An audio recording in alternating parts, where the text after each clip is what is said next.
Okay, let's do the notes from Gulliver's Travel for chapter 4, which is like 38 to 44, pretty short chapter, where apparently maybe not Catholic, well, no, actually there's the Whigs and the Tories, but the thing there is to probably go, is to make sure that I get the distinction between the,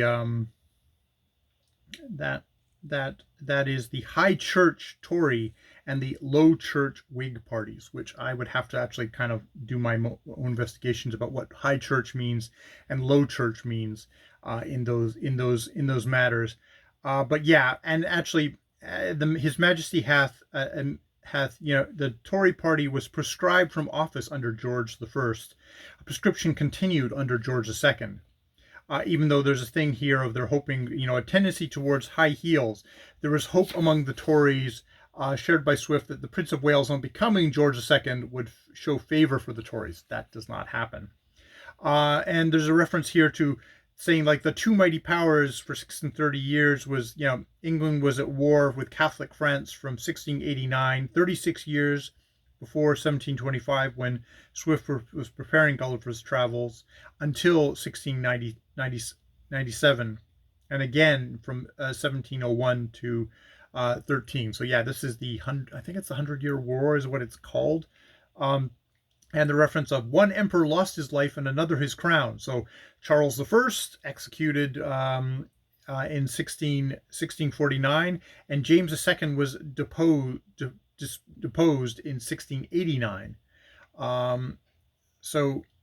An application for the entire passage would be the conflict between the Catholics, big Endians, and the Protestants, little Endians, since the Henrician Reformation, and between Roman Catholics, Anglicans, Puritans from the time of the Civil Wars. And yeah, fled for refuge to that empire, the Belfuscu Empire. Analogy for Swift's contemporaries would have been with France, which gave asylum to royalists during the Commonwealth and to Jacobites after the Revolution of 1688-9. Yes, and rendered incapable by law. An analogy would be the Test Acts passed after the Restoration, which required public office holders to demonstrate their conformity to the established Church of England by taking the sacraments according to Anglican rites.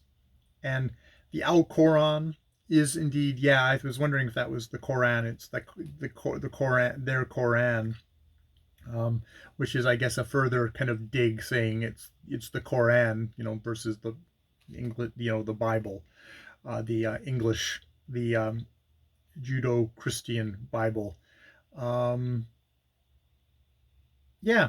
So, okay, I think that is the notes. That there's some good distinctions there. Yeah. So I need to look up. Sort of stuff. The things that I need to work on are the High Church Tories versus the High Church Tories versus the Low Church Whigs, and what that actually means. Because the Whigs and the Tories are slightly confusing to an outsider like me, and it's something that I need to nail down in my history of England. Maybe I'll just start reading though. I need to do some more deep dives into the Wikipedia articles just for British history at this time. Like, British history, 18th century. I'm sure there's a section on there that I can probably read and will hopefully give me a slightly clearer picture of what's going on in these books and what Swift's talking about. Though, I mean, there's the whole thing of, it's a pretty classic thing of now of there being giant schisms in belief systems over what from outsiders seems like ridiculously small things, which also do mask larger political realities, which are hiding behind those ridiculously small things. Sometimes those are used as opportunities for the political powers behind them. It's like Henry didn't necessarily, this is not a religious thing. It's actually more got about politics of human beings, and certain human beings want to not be sending money to the Roman Catholic Church. They want to keep that money for themselves, Henry or someone like that. All right, I will leave it there. More videos later.